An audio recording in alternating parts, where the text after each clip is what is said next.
गुप्तचरों ने उसी क्षण दिया यह समाचार, एक पालकी इधर को आती है सरकार। तभी गुप्तचरों ने श्री राम जी को सूचना देते हैं कि भगवान एक पालकी इधर को ही आ रही है। किलकारी भरकर तभी बोल उठे कुछ कीश, अब तो यह प्रत्यक्ष है हार गया 10 शीश। तभी कुछ बानर किलकारी भर के और बोलने लगते हैं कि अब तो यह निश्चित है कि रावण ने अपनी हार मान ली है। इस सुगर पालकी में उसने सीता माँ को भिजवाया है यही सच्चा संधि पत्र जो इस अवसर पर आया है। हे भगवान, इस सुगर पालकी में उसने सीता माता को भेज दिया है और यही सच्चा संधि पत्र के समान है जो इस समय जो पालकी आ रही है। मर गया दशानन जीते जी, गणनाद पुत्र के मरने से शरणागत होने वाला है, घबराया है रण करने से। अपने पुत्र मेघनाद के मरते ही दशानन जीते जी मर गया है। अब वह शरणागत होने वाला है, वह युद्ध करने से घबरा गया है। शरणागत की बात से बेहसे पवन कुमार, बोल उठे तब आएगी सचमुच बड़ी बहार। जब शरणागत की बात सुन करके हनुमान जी हंसने लगते हैं और कहते हैं कि अब तो बड़ी ही बहार आने वाली है। फिर विभीषण से कहते हैं, फिर कहने लगे विभीषण से, अब क्या होगा बतलाओ तो, साकल की एक प्रधान कड़ी उलझी है वह सुलझाओ तो।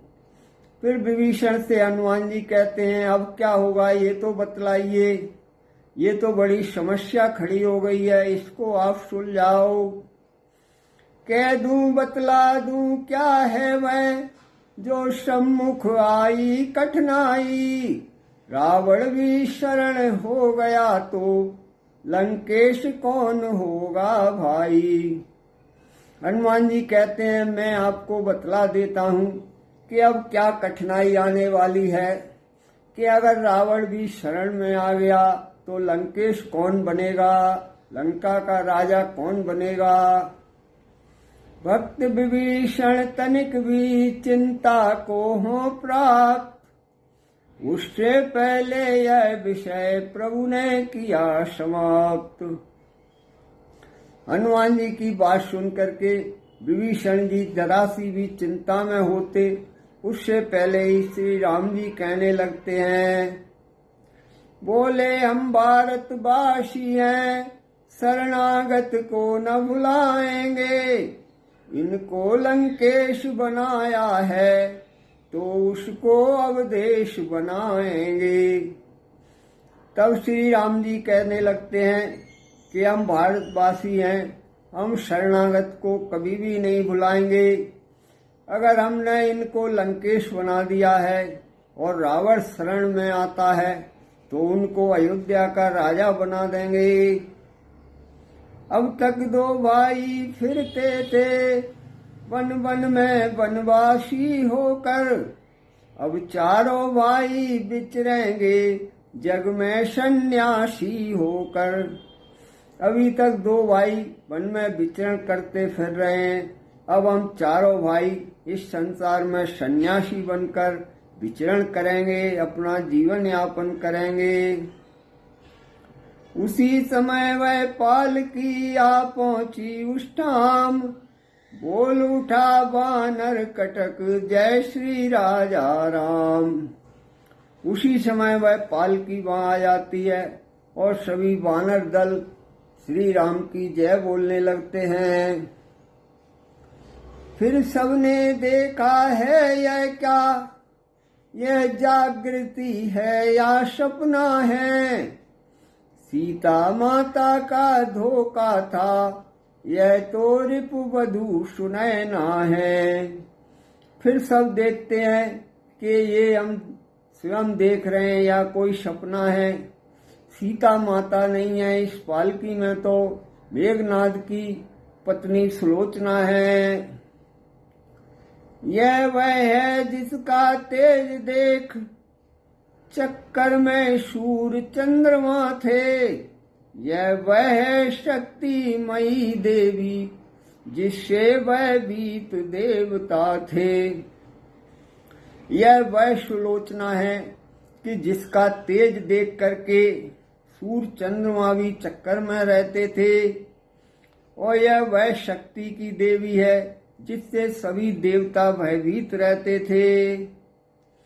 रावण की पुत्र वधू है वह, वासुकी की प्यारी कन्या है, जो आज जगत की आंखों में साक्षात बन गई करुणा है।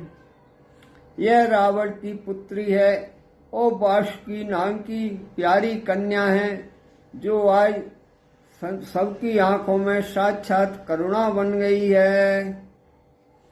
जिसने न कभी रोना देखा वह रानी स्वयं रो रही है। पृथ्वी के ऊपर खड़ी हुई पृथ्वी का भार हो रही है। जिस रानी ने आज तक कभी रोना देखा भी नहीं है, वह स्वयं पृथ्वी के ऊपर खड़ी होकर रो रही है। सारा रामादल कांप उठा उस सत की आभा के आगे।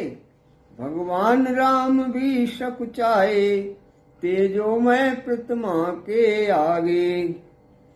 उस सतवंती का सत देख करके सारा रामादल कांप उठता है और भगवान राम भी उसके तेज के आगे सकुचा जाते हैं। भक्त विभीषण रो पड़े हुआ अत्याधिक कलेश। सुध बुध सारी खो गई देख सती का भेष। भक्त विभीषण भी अपनी पुत्र वधू सुलोचना को अधिक कलेश में देख करके रो पड़ते हैं और सती का भेष देख करके अपनी सुध बुध खो देते हैं। तभी सुनैना ने कहा कर निज पति का ध्यान। तुम सबकी जय हो पिता दिन प्रतिदिन हो मान। तभी सुलोचना ने अपने पति का ध्यान करके और कहने लगी कि तुम सब मेरे पिता के समान हो, तुम्हारी जय हो।